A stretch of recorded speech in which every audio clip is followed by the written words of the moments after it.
What is going on, guys? It's Hector here with Vaping Lizards, and today we have my all-time favorite temperature control device out there on the market, which is the IPV D3. So as always, we're gonna go ahead and get down to the close-ups, check the device out. Wanna go I'll top vape it, talk about how it performs, then talk about pros and cons, and wrap the video up. So without further ado, let's go down to the close-ups and check this beautiful device out. So here it is, guys. Is the box it comes in. You have this little sleeve here with the picture of the box. This IPV3 right there. It says 80 watts right there. Box mat on the bottom. Some little stuff there. A few little information right here where it was made. Blah blah blah. You know, the usual. Some cautions. And then obviously it's not a toy, that's kind of common. And then obviously right there you're gonna get your color. Obviously I have a black one. Slide that sleeve off, and then you just pull right here on the bottom to open her up, and you're gonna get a warranty card.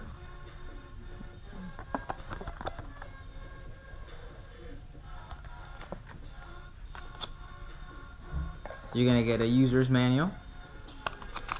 And my thing is, if you guys have already own a IPV D2, it is the same way, nothing changed. The settings are all exactly the same. Obviously the box comes in this little wrap right here, and then is in this little compartment, but I have it over here. And you get your micro USB port right there. But now let's move on to the actual box mat itself. I know I'm going to mention this in the pros. This is the IPV2 silicone cover, and it fits just fine. But I'm going to take it off now so I can talk about the rest of the box. Okay, so this box has a new chip, which is the GE SX130H V2. Is upgraded to 80 watts. Well, I have it on joules right now. I don't want to take it out, but it goes to 80 watts. The other one only went to like 75 or something, 60 or some shit like that. Obviously now it has step down. That's a main thing. Now you can actually mess around with the wattage. Not like the IPV2 has some issues with that. Now we're all good. Obviously it's a temperature device, as you guys can see. I'm running it at temp control. You got your OLED display right there, which displays, it displays your wattage, voltage, resistant, battery level, and temperature if you are using it on temperature. Has the magnetic doors, which you just slide like so. Easy on, easy off. It won't go anywhere. You can actually hold it to the thing, it won't come off, but it's super nice and easy to take off. The output range on this box is 1.0 to 7.0 volts. For joules, it goes from 10 to 75 joules. For wattage, it goes from 7 to 80. For regular atomizers, it reads from 0.15 all the way up to 3 ohms. For the nickel and the titanium, which it does both, nickel and titanium, the temperature side of it reads from 0.05 to 0.5 ohms, and it goes from 212 to 572 degrees Fahrenheit. Obviously they have improved the quality build on it. It feels a lot stronger and a lot better, and it actually feels a little bit heavier than the other one.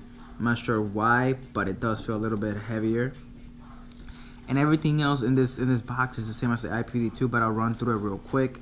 You got 1, 2, 3, 4, 5, and it goes to the display screen, and you just navigate with your firing button, degrees.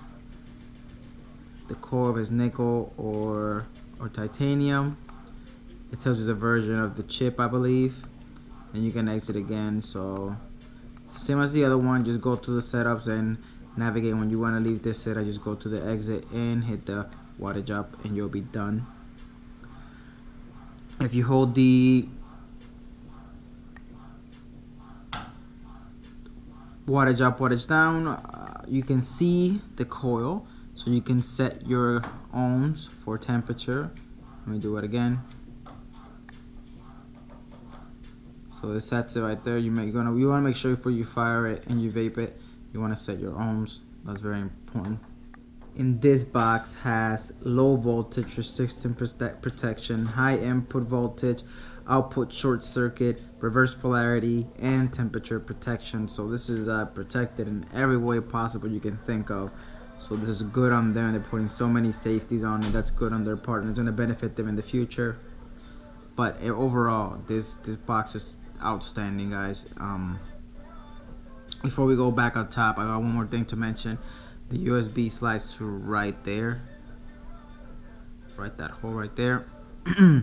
And like I said, let's go up top and show you how this baby vape. Actually, let me just get my IPV D2 so you guys can see the comparison and how close they are in similarity. These are the two side by side, and as you can see, they're very similar. They have a few different design differences. Obviously, the IPV D3 has a little more different grooves and stuff like that, but everything else seems just about the same. You know, there's not much that has changed. The bottom is probably all the same. It has a little more battery venting on the IPV D3. But one thing that I do know, it's and I apologize for my box being so beat up. I had it since it came out. It's the back panel. I do like better this back panel more than this one. This one, when you tend to hold it more snug, it's kind of like you can feel the pressing, and this one you can just adjust it and make it tighter instead of just being the whole thing. I much rather have this whole big plate, and I can squeeze it whenever I want to make it tighter and snug it in there, and it would be it just feels better than having this just a little one right there. But let's go up top and vape this. There were the close-ups, guys. I hope you guys enjoyed them. I hope you got enough information that you're now clear of what this box is capable of and what it does and why I enjoy this box so much more than any other temperature device out there in the market as of today. But without further ado, let's get into the vaping. Right now I'm using Stimulus Cali Sunrise by Stimulus e-liquids in here. Tangerine. Perfect vape for like relaxing and stuff.